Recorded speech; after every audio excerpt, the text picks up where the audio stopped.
허환구의 라디오 오늘. 여러분 안녕하십니까, 허환구입니다. 의대 정원을 2,000명 늘리겠다는 정부의 방침에 맞서 전공의들이 잇따라 사직서를 제출하고 있습니다.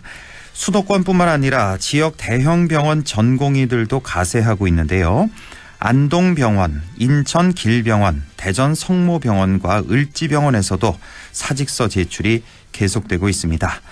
보건복지부가 전국 수련병원 전공의에게 진료 유지 명령을 발령했지만 전공의들의 사직서 제출은 계속되고 있습니다.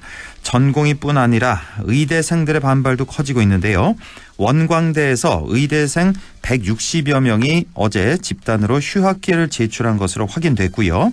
충북대 의대 190여 명도 학교 측에 수업 거부를 통보한 것으로 전해졌습니다.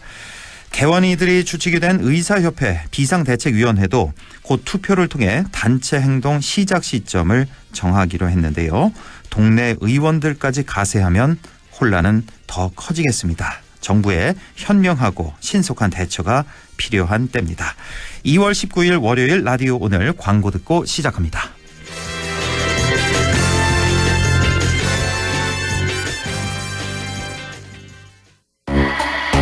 마침내 일렉트릭 토레스의 탄생. SUV와 EV, 그 경계를 넘나드는 새로움. 당신이 기대했던 SUV, 그대로의 EV. 토레스 EVX. 지금 KGM 전시장에서 한 번에 합격! 해커스로 가자! 해커스 공무원 합격! 해커스 공인중개사 합격! 해커스 세무회계도 합격! 한 번에 합격! 해커스 한 번에 합격! 해커스. 당신은 아마 아직 모를 거야. 장기 렌트 숨은 강자 아마존카는 아마 믿지 못할 거야. 합리적인 이 가격을 아마존카. 장기 렌트의 숨은 강자 홈페이지에서 실시간으로 확인하세요. 아마존카. 네, 라디오 오늘 월요일 순서 시작합니다. 1부 양승진의 슬기로운 뉴스 생활 함께하겠고요. 2부 이슈 오늘에서는 미래문화재단과 노인통합지원센터가 노인층을 위한 문화유산 활용 프로그램 운영 협약을 맺었다고 하네요. 잠시 후 미래문화재단 정주임 대표를 연결해서 얘기 나눠보겠습니다. 이어서 안상준의 세상 읽기 함께하겠습니다. 라디오 오늘 유튜브로도 다시 들으실 수 있습니다. 많은 애청 바랍니다.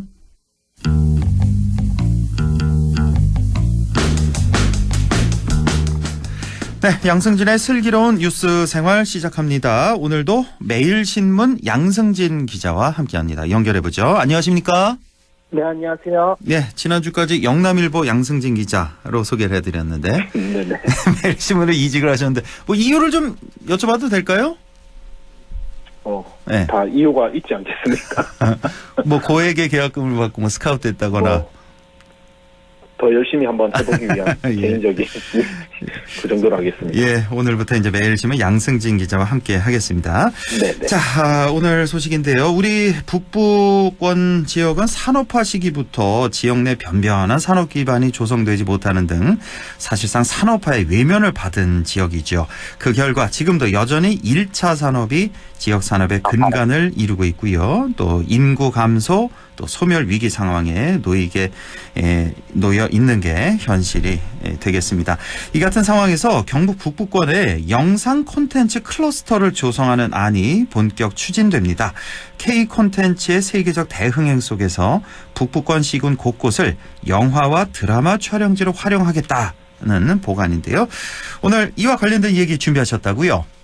네, 글로벌 OTT 기업인 이제 넷플릭스가 지난해에 이제 2026년까지 한국에 25억 달러, 한화로 약 3조 3천억 원을 투자하겠다 이렇게 밝혔었거든요. 예. 그래서 오징어 게임을 비롯해서 이제 넷플릭스가 자체 제작을 해서 공개하는 K 드라마라든가 영화가 세계적인 대세로 완전히 자리를 잡으면서 이런 대규모 투자가 이뤄지게 된 건데, 이에 발맞춰서 이제 경상북도가 문경, 안동, 상주 등 이제 북부권 시군에 영상 콘텐츠 클러스터를 조성하기로 했습니다. 예. 이 같은 계획은 한 2, 3년 전에도 공개되기도 했었고 실제로는 도청 신도시 내 1단계 개발 예정 지역에서 일부 넷플릭스 드라마라던가 영화 등이 촬영되기도 하는 등 어느 정도 추진이 돼 왔던 계획이기는 합니다. 그런데 이제는 콘텐츠 촬영과 관련된 시설을 이제 클러스터 단지로 만들어서 북부권 곳곳에 들어서게 하겠다. 이렇게 된 계획입니다.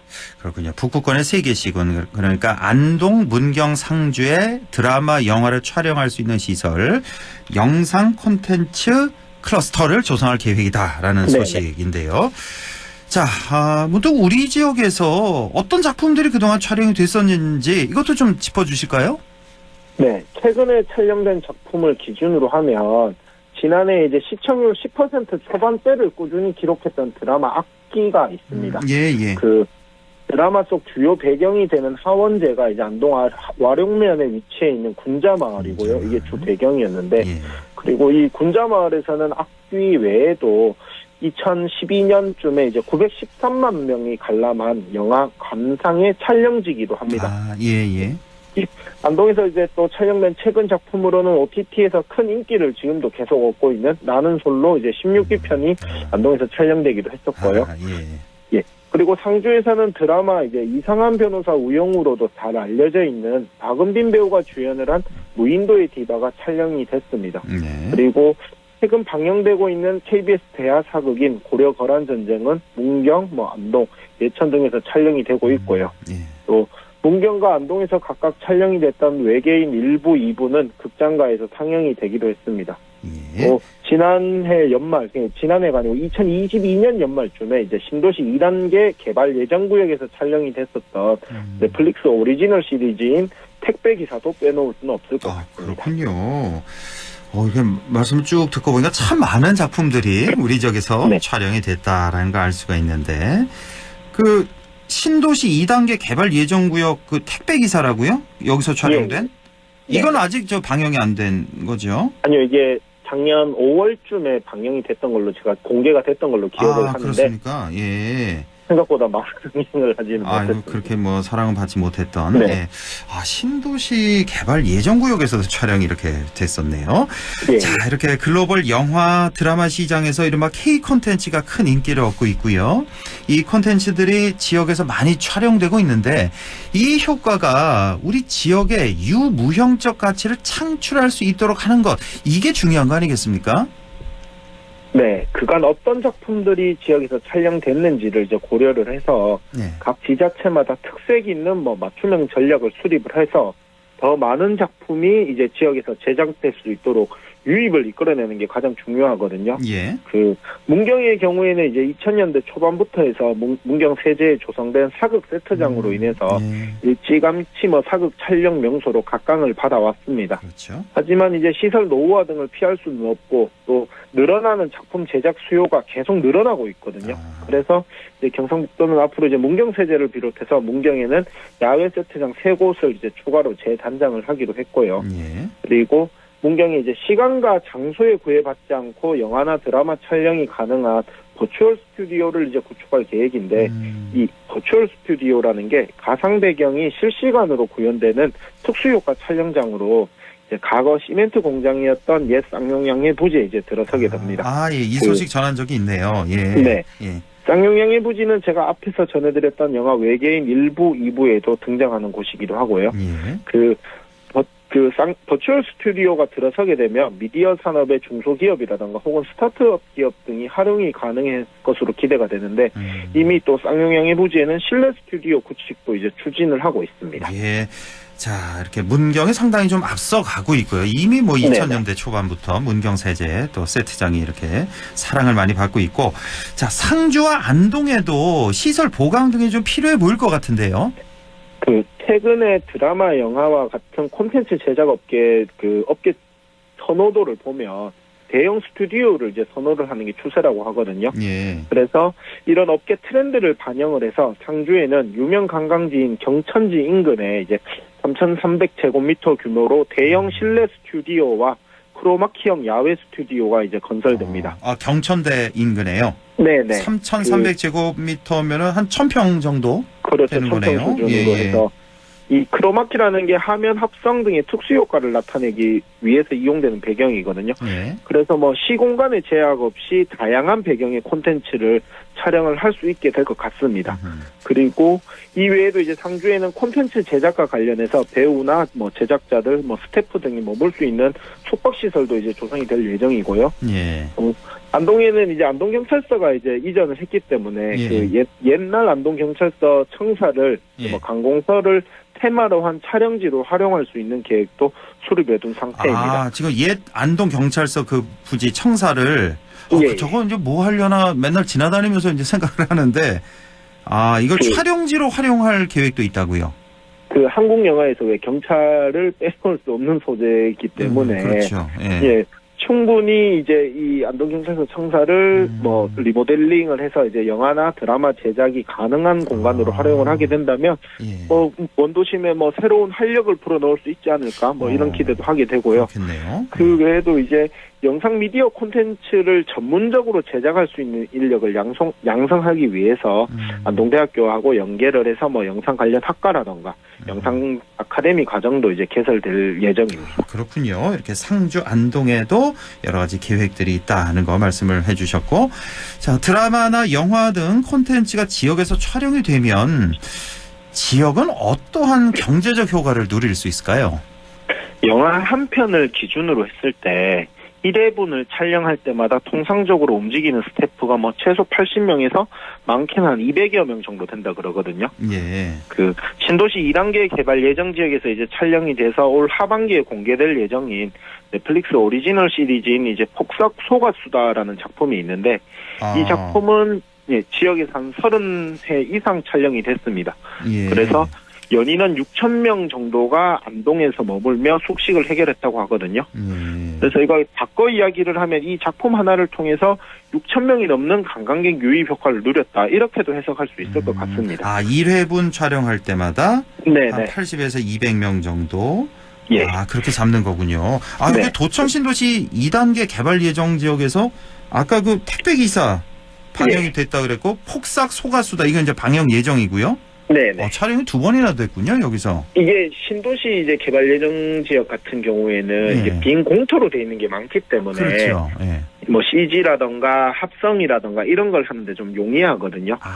예. 예, 이게 조금 이제 이런 부분들이 신도시 내에서 뭐 작품들을 유치를 하는데 좀 강점이 있었던 것 같은 게 택배기사 같은 경우에 저도 보지는 않았는데 이게 미래를 배경으로 하는 작품이거든요. 예, 그렇다 보니까 그 뭐 CG라든가 이런 것들을 아예 공터가 있는 신도시 2단계 개발 예정 지역에서 촬영을 할 경우에는 상당히 뭐 효과가 크다고 볼 수가 있죠. 그렇죠. 예. 네. 그 업계에서는 통상적으로 드라마나 뭐 영화 한 편이 제작되면 제작비의 10% 정도의 직간접적인 경제적 효과가 발생하다 이렇게 보고 있는데 그 전국에서 2020년부터 22년까지 촬영된 작품이 한 18편이 됩니다. 예. 그래서 평균적으로 한 210명의 스태프가 한 달 정도 지역에서 머물렀고 3억 원 정도 작품 한 편당 이런 효과를 나타낸 것으로 나타났기 때문에 뭐 경상북도도 마찬가지고 각 지자체가 기대하는 부분들이 이런 효과를 기대하고 있는 상황입니다. 그렇군요. 이러한 또 경제적 효과를 우리가 누릴 수가 있고, 자, 제작사에 대한 지원, 각 지자체에서 이렇게 지원도 많이 하잖아요. 우리 지역에서 와서 좀 촬영 좀 해달라고. 이런 지원도 좀 확대할 계획이라면서요. 그 올해부터 이제 경북에서 영화나 드라마를 촬영하는 제작사에 대해서는 예산이라든가 마케팅 지원을 하기로 이제 행정력을 모으고 있는데요. 기존에는 지역에서 드라마나 영화를 촬영하면 한 4천만 원 정도가 지원을 했다고 합니다. 그런데 올해부터는 최대 7천만 원까지 지원액을 확대를 하기로 했고요. 그리고 경상북도와 각 시군이 자체적으로 뭐 이색 촬영지를 발굴을 한다거나 또 촬영지와 관련된 데이터베이스를 구축하는 작업도 하고 있습니다. 그래서 이렇게 되면 뭐 우리 지역에 와서 촬영을 해주세요 이러면서 이제 홍보도 하고 작품 유치에도 나설 계획이고요.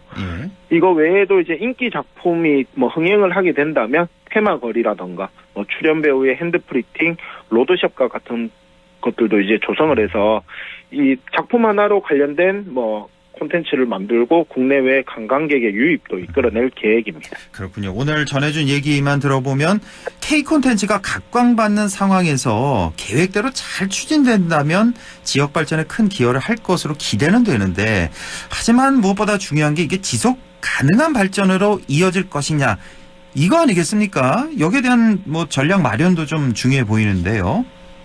사실 경상북도가 영상 클러스터를 조성하겠다 이런 계획을 발표한 게 전국 각 지자체들도 마찬가지거든요. 넷플릭스가 한국에 3조 3천억을 투자를 하겠다 이런 계획을 밝히면서 경상북도뿐만 아니라 전국의 모든 지자체들이 앞다퉈서 자기 지역의 영상 콘텐츠를 제작할 수 있도록 유치에 열을 올리고 있는 상황입니다. 예. 그래서 국내 지자체 간 경쟁에서 이기는 것도 가장 중요해 보이고요. 또 단순하게 작품이 경북 어디에서 촬영됐다 이런 단발성 이슈보다는 지속적으로 지역 경제 발전의 낙수 효과를 이어질 수 있도록 하는 것도 중요해 보이거든요. 예. 사실 유명 연예인을 모델로 하는 벽화거리라든가 이런 부분들은 조금 식상감이 없지는 않고 이런 벽화거리의 롤 모델이 결국은 이제 헐리우드에 있는 스타의 거리인데, 헐리우드의 스타의 거리 같은 경우에는 수십 년 세월을 공들여서 자연스럽게 조성된 곳이고, 지역에서 이제 계획을 하고 있는 벽화거리 같은 경우에는 인위적으로 조성이 된 거기 때문에, 스타의 거리와 같은 효과를 당장 낸다라는 것 자체는 조금 어불성설인 것 같기도 합니다. 그래서 가장 중요한 건 단순하게 지역에서 무슨 드라마를 찍었다.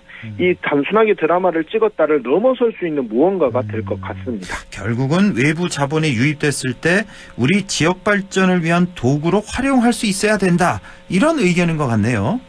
네, 단순하게 영화 제작 장소 제공이라는 접근을 넘어서서 지역에서 직간접적으로 여기에 참여할 수 있는 생태계가 조성될 필요가 있어 보이거든요. 수많은 스태프가 참여하는 영화 드라마도 물론 중요하겠지만 최근에는 이제 짧게 소비되는 영상 콘텐츠인 쇼폼이라던가 제작에 큰 예산이 투입되지 않는 1인 미디어도 각광을 받고 있습니다. 그래서 지역에서 쇼폼 제작자라던가 1인 미디어를 보다 전문적으로 육성할 수 있는 체계가 마련될 필요도 있어 보이고요. 또 결국은 지방을 우리 지역을 살릴 수 있는 측면에서 접근을 하는 게 가장 중요해 보입니다. 영상 콘텐츠 제작을 통해서 지역 경제를 활성화하기 위해서는 결국에는 지속성이나 확장성을 얼마나 담보할 수 있는지가 관건이 될 것이라 생각됩니다. 네, 그렇군요. 자, 오늘은 안동, 상주, 문경의 영상 콘텐츠 클러스터 소식 자세히 알아봤습니다. 매일신문 양승진 기자와 함께했습니다. 고맙습니다. 네, 고맙습니다. 네, 라디오 오늘 2부에서 뵙겠습니다.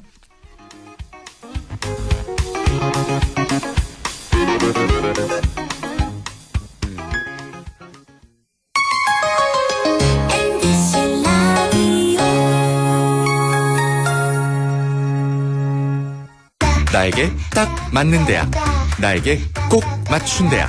나만의 경쟁력을 원한다면 안동과학대학교로 오라. 시대의 딱 취업 중심 실전학과, 학생의 꼭 현장 중심 실무교육, 취업의 맞춤, 내 꿈의 맞춤, 나의 드림핏 안동과학대학교. 가구 살 땐 꼭 한번 가보자. 안동 명품 가구 백화점. 흑표 흑침대, 양성국 갤러리, 금성침대, 한국 가죽 소파, 장수돌 침대. 다양한 브랜드 가구를 한 곳에서 쇼핑할 수 있는 대형 가구 전시장. 안동 명품 가구 백화점. 부장님, 실장님, 국장님, 이사님. 일은 오래 했지만 연금 관리는 왕초보. 퇴직금 목돈 어떡하지? 퇴직연금 IRP. 믿을 곳은 미래에셋증권. 퇴직금 키우기, 절세, 인출, 연금 포트폴리오까지. 연금은 미래다. 미래에셋증권. 원금 손실 유의 및 투자 전 설명 청취. 참 아이러니하죠? 밤새 울어 못 잤는데 방긋 웃는 얼굴에 힘이 나는 아이러니. 음정도 박자도 없지만 그 어떤 노래보다 감동적인 아이러니. 잠깐의 걸음마에도 하루 종일 뜰 듯이 기쁜 아이러니. 세상 힘들지만 세상 행복한 아이러니. 아, 이러니 아이를 키우나 봅니다. 공익광고협의회.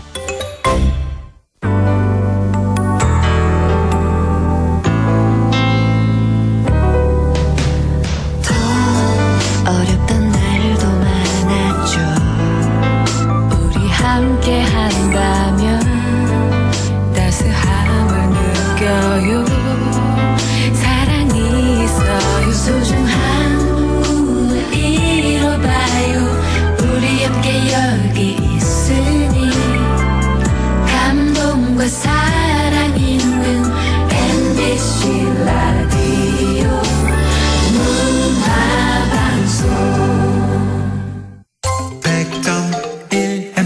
라디오. 네, 6시 25분 28초 지나고 있네요. 이슈 오늘 시작합니다. 최근 안동 미래문화재단과 노인통합지원센터가 MOU 체결을 맺었습니다. 노인층의 문화 향유 프로그램을 함께 진행하게 될 거라는데요. 미래문화재단 정주임 대표를 연결해서 자세한 얘기 나눠보겠습니다. 정주임 대표님 안녕하십니까? 네, 안녕하세요. 예, 수고 많으십니다. 잘 모르시는 분들도 계실 것 같아서요. 미래문화재단이 어떤 곳인지 소개를 좀 먼저 해주시죠. 네, 미래문화재단은 지역의 문화유산과 또 자원들을 지속 가능한 문화 관광 자원으로 활용하기 위해서 다양한 사업들을 기획하고 또 운영하는 사회적 기업입니다. 네. 2008년도에 문화를 가꾸는 사람들로 조직되었고요. 2010년 경북 미래문화재단으로 사회적 기업 인증을 받았는데 2022년도에 들어서 전국 그리고 국제회의를 비롯한 마이스 사업까지 확장을 좀 계획하면서 미래문화재단으로 기업명을 변경하게 됐습니다. 예. 혹자들은 이제 미래문화재단이 지역의 고택 사업만 중심으로 하는 줄 알고 계시는 분들도 좀 많으실 것 같은데요. 현재 미래문화재단은 고택을 비롯한 서원과 정자 등 문화유산을 활용하는 사업을 비롯해서 그 활용 가치를 연구하는 학술 연구 사업, 그리고 관광으로 확장하기 위한 관광 프로그램 사업, 또 공연 예술 사업과 국제 회의와 PCO 사업까지 사업을 확장하고 또 기획하고 있습니다. 아, 그렇군요. 네. 고택, 숙박 체험, 또 문화 공연, 콘텐츠 개발 등 아주 다양한 사업을 하고 계신데 그동안의 성과라면 어떤 점을 들 수 있을까요?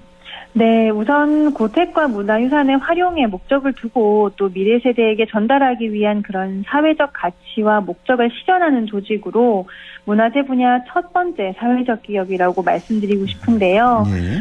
아무래도 그간의 성과라고 하자면 문화재청 향교사원 활용 사업으로 꼬마 도령의 놀이터 묵계서원이라는 사업이 2016년도부터 시작되었거든요. 예. 그런데 2016년부터 2018년까지 3년 연속 우수 프로그램에 선정되면서 문화재청 명예의 전당 프로그램으로 등재되어 있습니다. 예. 그리고 또 이제 매년 묵계서원에는 8,000명에서 10,000명 이상이 방문을 하고 있고요. 예.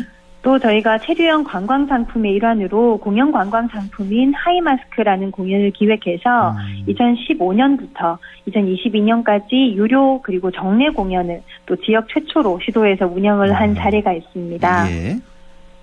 또 2022년부터 작년 2023년이죠. 한국문화 테마파크 상설 공연을 기획하고 또 운영하는 사업을 담당했었는데요. 예. 미디어 아트 뮤지컬인 히든카드, 그리고 넘버볼 공연인 난리법석 벚꽃통, 또 스테이션 로맨스 뮤지컬인 안동역에서를 상연하게 되었습니다. 예. 그리고 최근에는 국제회의 사업으로 이제 예천 아시아 U20 육상 경기 선수권 대회의 VIP 의전까지 수행하면서 지역의 이런 국제 행사에 대응할 수 있는 기업으로 조금 성장해야겠다는 그런 포부도 가지고 있습니다. 그렇군요. 쭉 설명을 해주셨는데 저희 라디오 오늘에서도 소개해드렸던 그런 작품들도 많이 있고요. 네. 그래서 또 여러 가지 또 다방면으로 사업도 활용도 많이 그 분야도 넓혀가는 그런 미래문화재단이 되겠습니다. 자, 지금 정주임 대표와 얘기를 나누고 있는데 본인 소개도 좀 해주시면 좋을 것 같아요. 어떻게 해서 이런 일에 뛰어들게 되신 건지요? 저는 사실 두 아이의 엄마로 지금 안동에서 생활한 지 올해로 만 20년이 되더라고요. 예. 그래서 제가 조금 일찍 이제 결혼도 하고 출산과 육아를 마치고 또 우연한 기회에 이런 문화기획 사업 쪽을 접하게 됐는데요. 제가 엄마이자 보니까 엄마가 돼서 만난 그런 문화 사업의 분야에서 제가 하고 싶고 또 제가 해야 할 일들을 좀 고민하게 됐고 그러면서 지금까지 올 수 있었던 것 같습니다. 예. 또 물론 이제 좋은 사업들, 재미있고 지역에 도움되는 사업들에 참여할 수 있는 그런 많은 기회를 주셨던 선배들이 또 계셨기 때문에 가능한 일도 많았는데요. 예. 이런 문화 기획 사업을 하면서 결국 삶이라는 것과 닿아 있는 것이 결국 문화이고 또 제 삶과 좀 연결되는 부분이 있을 때 일에도 시너지가 난다는 느낌을 많이 받게 되거든요. 예. 그래서 제가 문화지청 사업, 지금 묵계서원 사업을 처음 수행했던 2016년이 제 아이가 5살, 7살이 되던 해였어요. 예. 그래서 그때부터 이제 5살, 7살 어린이들을 대상으로 그런 프로그램을 기획하는 데 있어서 굉장히 많은 도움이 됐고, 네. 또 우리 아이들이나 가족들, 또 친구들과 꼭 함께 하고 싶은 프로그램, 또 함께 살고 싶은 이 안동이라는 지역을 좀 꿈꾸면서 일을 하다 보니까 벌써 10년째가 됐습니다. 네. 그래서 앞으로도 조금 건강하고 행복한 지역, 또 이 지역에 살아갈 제가 사랑하는 사람들을 조금 생각하면서 일을 계속 하고 싶습니다. 아, 그렇군요. 그러니까 네. 출산, 육아를 다 하고 우연한 기회에 이쪽 분야를 접하시게 된 거군요. 네, 그 전에 뭐 그렇습니다. 전공했다거나 뭐 이런 건 전혀 아닌데. 네네. 저는 국어 교육을 전공을 했어서. 아, 그래요? 네네. 무관한 분야였습니다. 10년 만에 미래문화재단의 대표까지 취임하시고 굉장한 능력자시네요. 아유, 감사합니다. 예. 자, 미래문화재단은 최근에 노인통합지원센터와 MOU 체결을 맺었다는 소식이 있어요. 이게 네. 어떤 사업인가요? 미래문화재단은 지역의 문화자원을 활용해서 문화사업들을 기획하는 기업이잖아요. 예. 그런데 이제 노인통합지원센터는 지역의 노인분들에게 맞춘 돌봄 서비스를 제공하는 기업입니다. 안동시의 노인 인구가 전체 인구의 37% 정도를 웃도는 현실에서 이제 취약계층 어르신들에 대한 사업들이 필수적이라고 볼 수 있는데요. 그렇죠. 이번 MOU는 양 기관이 보유하고 있는 다양한 인프라와 또 자원을 활용해서 고령층을 위한 프로그램을 기획하고 또 운영을 하고요. 앞으로 더 다채로운 활동과 또 콘텐츠를 개발해보자는 취지로 진행하게 됐습니다. 그렇군요. 고령층을 위한 프로그램을 기획하고 운영하기 위해서 이런 MOU까지 체결을 하셨고. 네. 자, 그리고 또 하나가 친친 프로젝트에 센터 어르신들이 참여하게 된다는 소식이 있는데 네. 우선 친친 프로젝트가 뭔가요? 우선 친친 프로젝트는 묵계서원 사업의 일환인데요. 예. 제목은 나와 친해지고 너와 친해지는 프로젝트의 줄임말입니다. 예. 그래서 문화재청 프로그램의 특별 프로그램 가운데 하나로 살아가면서 사실 주변의 시선과 기대 또 눈치를 좀 보다 보면 정작 우리가 내 안의 목소리에 귀 기울이기가 좀 쉽지 않잖아요. 예. 그런데 이 친친 프로젝트는 나에게 집중하는 시간을 가지고 그리고 난 후에 주변에 있는 너를 이해하는 그런 기회를 만들어 갑니다. 예. 그래서 프로그램에 참여하시는 분들은 서원의 고즈넉한 자연 속에서 조금 내 안의 목소리를 듣는 시간과 또 주변에 있는 이웃과 친해지는 그런 체험을 하게 되는데요. 예. 아무래도 고령층이다 보니까 그 체험의 수준이 현재 묵계서원의 어린이들이 참여하는 놀이의 수준과 조금 유사하다고 하더라고요. 그러나요? 예. 네, 그래서 손으로 직접 조작해보는 그런 서원 미술 체험과 또 서원 주위를 걸어보는 서원 나들이처럼 간단하지만 이 공간의 추억과 또 향수를 느낄 수 있도록 그렇게 구성한 프로그램입니다. 그렇군요. 친친 프로젝트. 나와 친해지고 너와 친해지는 프로젝트다. 그렇습니다. 나에게 집중하는 시간을 갖고 또 너를 이해하는 기회를 만들어가는 프로젝트. 자, 이번 협약을 통한 기대 효과 뭐 어떻게 전망할 수 있을까요? 저희가 경상북도를 비롯해서 사실 전국이 출생률과의 전쟁 중이잖아요. 예. 그리고 묵계서원의 놀이터 프로그램 또한 좀 미래 세대인 어린이들에 맞춘 프로그램들이었는데요. 이번 협약을 통해서는 이 프로그램 유치와 고령 사회에 대한 사업들을 조금 더 확장할 수 있지 않을까라고 생각을 하고 또 이를 통해서 다양한 세대에 대한 문화 프로그램들을 좀 기획할 수 있는 기회가 될 것 같습니다. 예. 또 이 시도를 통해서 고령층의 사회 참여 프로그램들이 조금 더 다양하게 확장되어 가기를 좀 바라는 바도 있습니다. 예. 자, 올해도 미래문화재단 여러 사업 계획을 갖고 계실 텐데요. 몇 가지만 더 소개를 해 주신다면요. 네, 미래문화재단은 문화유산을 활용한 묵계서원 활성화 프로그램을 비롯해서 안동의 대표적인 관광지인 월영교 인근에 공간도 운영을 하고 있거든요. 아, 그래요? 예. 네, 달빛마루라고 하는 공간인데요. 예. 그 계목나루 일대를 저희가 소원이 뜨는 곳 달빛마루라는 컨셉으로 카페와 또 기념품 소품샵도 운영을 하고 있습니다. 아, 직접 여기서 운영하는 미래문화재단에서 운영하나요? 네, 여기 그렇습니다. 여기 그 카페가 혹시 거기 말하나요? 그 왜 항상 손님 많은 곳 그곳 말하는 건가요? 그 공간과 조금 별개로 거기 저희가 아닌가요? 초가동으로 운영되고 있는 공간이거든요. 초가동으로. 예. 네, 그래서 아무래도 시민분들이 훨씬 많이 찾고 계시는데 예. 그렇다고 하지만 저희가 사실 운영 3년 차에 접어들었지만 그 안에 시행착오를 좀 많이 겪고 있었고 예. 하지만 많은 시민분들이 이제부터는 좀 머물고 또 찾으시는 공간이 되고 있어요. 예. 그래서 기념품 샵의 경우는 더더욱 이제 가볍게 만날 수 있는 곳이기도 하고 또 안동에 오시면은 꼭 들러야 할 그런 기념품 명소로 저희가 준비하고 있는데요. 예. 그 공간에 가시면 올해의 운세 뽑기라고 하는 달빛 명당이라는 공간도 있습니다. 그래서 방문하시는 분들이 재미와 또 문화 그리고 음료까지 좀 같이 느낄 수 있는 곳인데요. 예. 올해는 저희가 더 많은 분들이 이 달빛 마루에 소원을 가지고 머무는 해가 되기를 좀 바라고 또 준비하고 있습니다. 그렇군요. 예. 자, 우리 정주임 대표께서는 개인적으로 새해 어떤 소망을 갖고 계신지요? 마지막 질문 드리겠습니다. 네. 저는 올해 2개의 키워드를 가지고 좀 살고 싶은데요. 네. 함께라는 단어와 행복입니다. 함께 행복. 예. 네. 가정에서도 회사에서도 사실 혼자서 행복한 방법을 아는 것도 좋지만 함께 행복한 삶을 좀 꿈꾸고 있는데요. 사람마다 그 행복의 기준이 조금 다르잖아요. 예. 그래서 저는 함께하는 가족과 또 미래문화재단을 함께 이끌어가고 있는 동료들이 각자의 행복을 찾으면서 또 함께 행복을 찾을 수 있는 그런 해가 되기를 바라는 마음인데요. 예.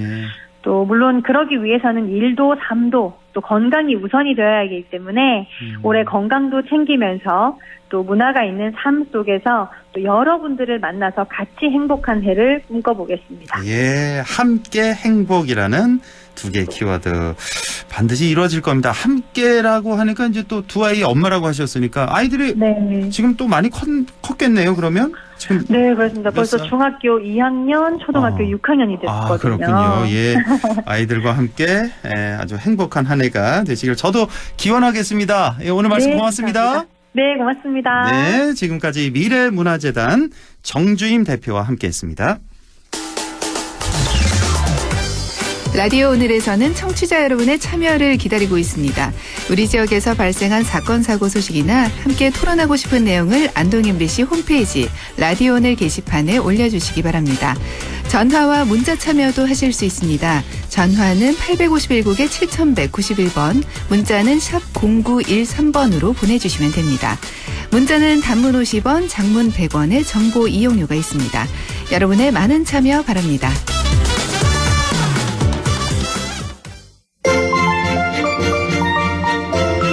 네, 안상준의 세상 읽기 시작합니다. 오늘도 국립안동대학교 사학과 안상준 교수와 함께합니다. 안녕하십니까? 네, 안녕하세요. 네, 교수님 오늘은 어떤 얘기 해볼까요? 오늘 좀 축구 얘기 좀 해보려고. 아유, 축구 얘기요? 이번 아시안컵 얘기인가요 혹시? 네, 맞습니다. 할 얘기 너무 많은데 이건. 아, 그렇죠. 예.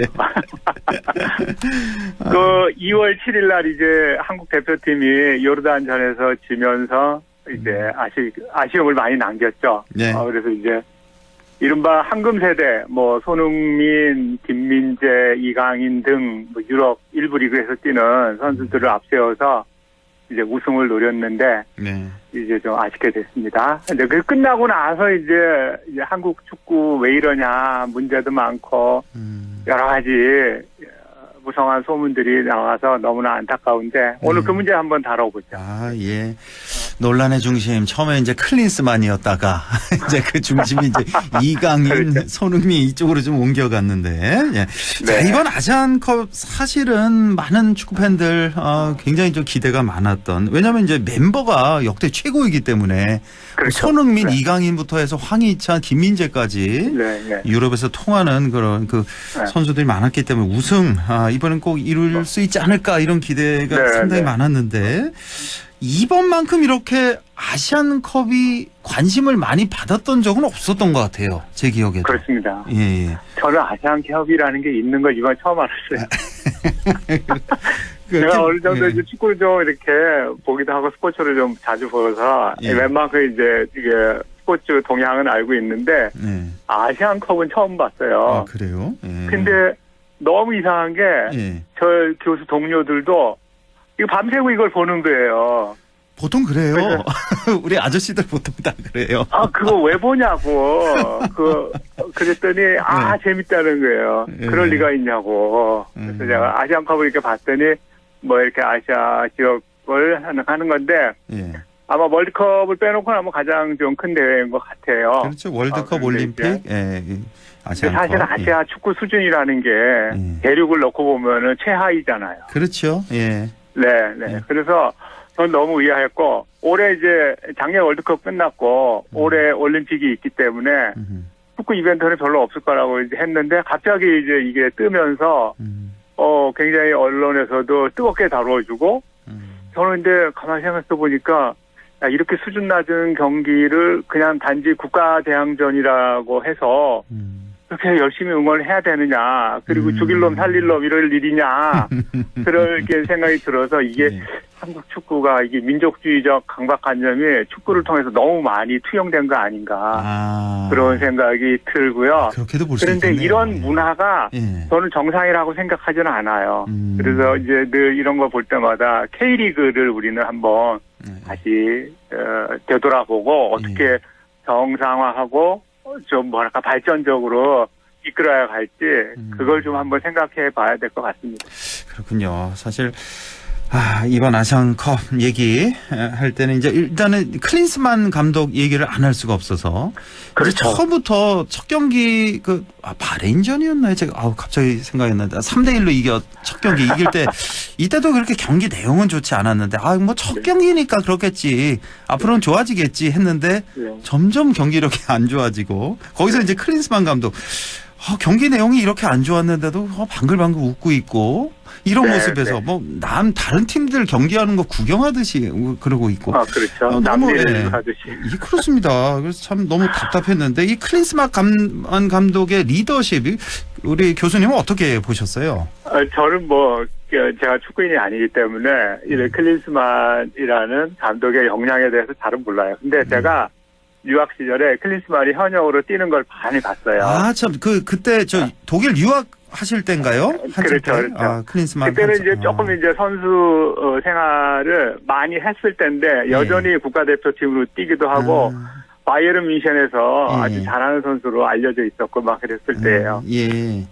근데 저는 클린스만을 축구를 보면은 한 희한한 게 이 클린스만은 골은 잘 넣습니다. 그 재능은 정말 탁월해요. 근데 축구를 잘한다고 말하기는 어려워요.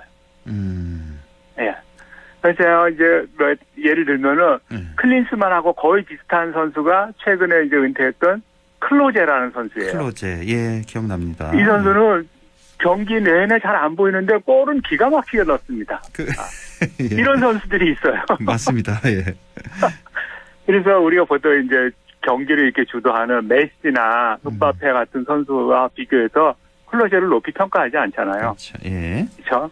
그래서 제가 볼 때는 클린스만이 선수 시절 한창일 때 제일 제가 눈에 좀 익은 선수는 마테우스예요. 로타 마테우스라. 마테우스 기억납니다. 그 왜 키 이렇게 크지 않고 몸이 아주 탄탄한 선수. 마테우스는 무려 독일 대표팀을 20년간을 했던 선수예요.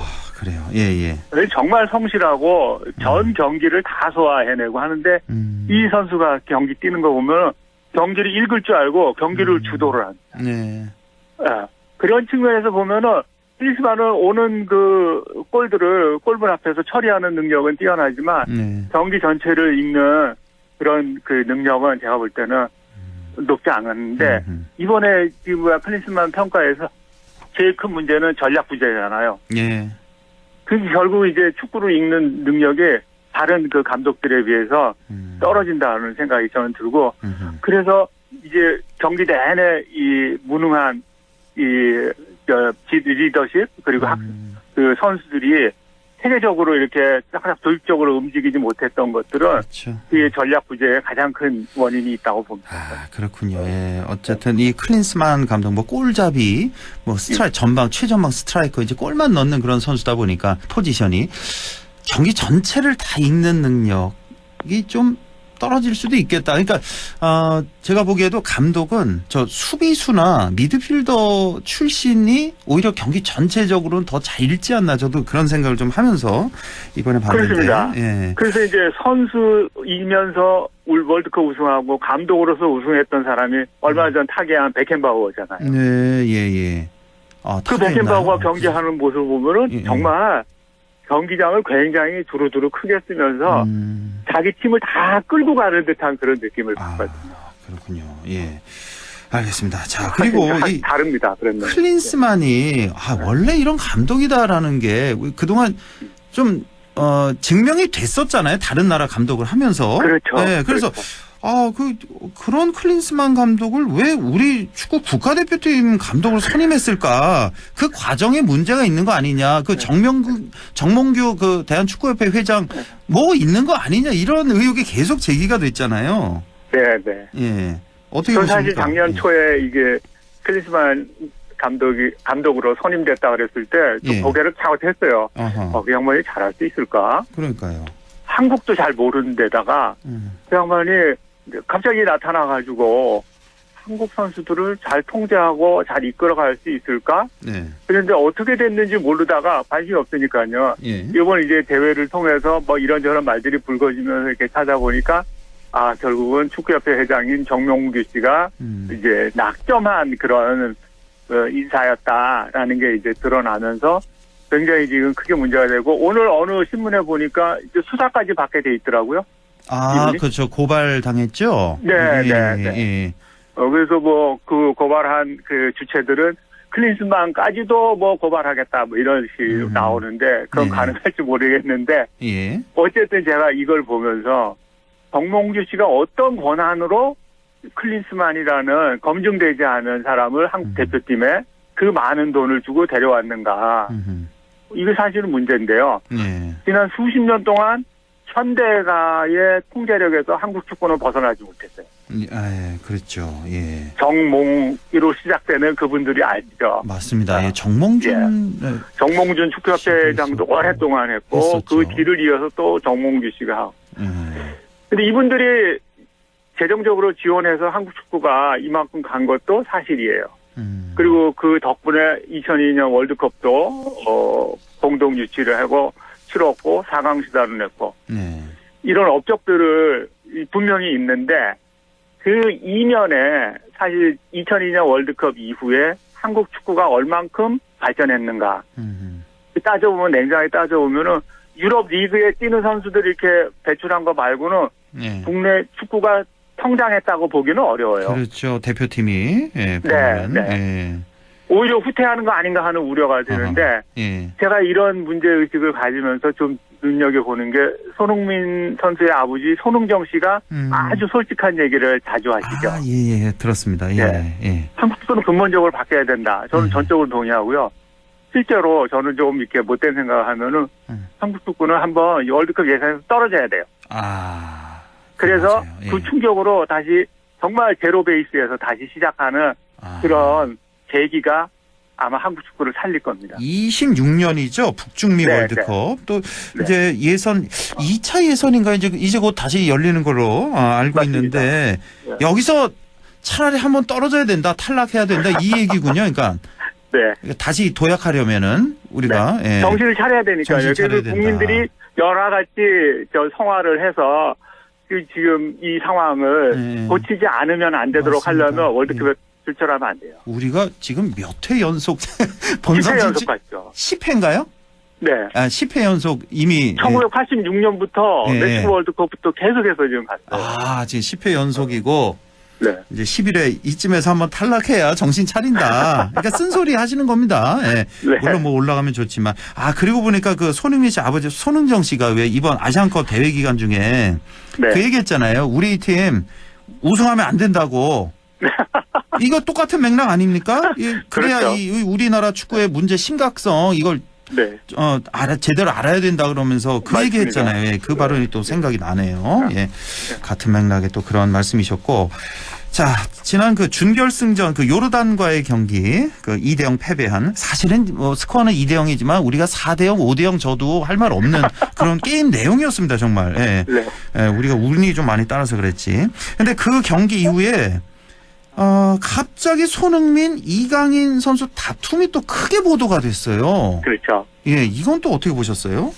우리 언론에서 나온 게 아니라 해외 언론에서 먼저 나왔죠. 맞습니다. 예. 네. 그래가지고 이제 그게 맞냐 틀리냐 확인하니까 뭐 다 맞는 얘기도 나오는데 그리고 이제 실제로 손흥민 선수 손가락이 붕대 감고 나온 장면들이 골절. 예. 뭐 보도되지 않다가 왜 그랬냐 이런 얘기도 없다가 갑자기 이제 불러지게 된 거예요. 그리고 이제 두 선수 사이에 뭐 주먹다지까지 갔다 이런 이제 얘기가 나왔는데 사실 그 경기가 끝난 다음에 저는 그 전날 우리 동료 교수랑 밥 먹다가 그거 본다 그러길래 좀 이상한데 그거 왜 밤 늦게까지 보냐고 제가 뭐라 했거든요. 근데 아니나 다를까 다음날 제가 제일 그 기사에 그 관심 가진 건 유효 슈팅 0이라는 거예요. 맞습니다. 예. 예. 이거는 있을 수가 없는 일이에요. 있을 수 없죠. 게다가 요르단을 상대로 87인가요? 그렇죠. 그런 팀을 상대로 유효 슈팅이 0이다. 아니 그것도 한번 해봤잖아요. 그 팀하고는. 예선에서 했었죠. 네. 간신히 비겼지만. 간신히 비겨가지고 겨우 올라왔잖아요. 근데 다시 만났는데 유효 슈팅 0이다. 이거는 경기 자체에 또 대표팀 내부 자체에 큰 문제가 있다는 것을 보여주는 대표적인 지표인 거예요. 예. 팀워크가 없다는 얘기죠, 결국은. 그렇죠. 그리고 아까도 이제 전략의 부재 상태에서 감독이 믿을 건 스타 플레이어들밖에 없으니까 애들이 뭐 알아서 잘해갔거니 또 이렇게만 이제 얘기를 한 거죠. 이제 제가 이제 뭐 잘은 모르지만 포지션상 우리 한국 축구는 이강인 선수의 발밑에서 시작합니다. 그러니까 미들필더로서 이강인 선수가 어떻게 이게 경기를 이끄느냐에 따라서 가는데 사실은 이 요르단전에 그 무승부할 때 이강인 선수가 굉장히 멋진 골로 우리 팀을 구원했었죠. 중거리 슛. 네. 근데 그 뒤에는 계속 부진했어요, 이강인 선수가. 맞습니다. 예. 그리고 대표팀 부진도 함께 갔단 말이에요. 그런데 4강을 앞두고 탁구 치러 간다 그러니까 손흥민 선수가 좀 기분이 안 좋았겠죠, 당연히. 그렇죠. 선배 선수로서.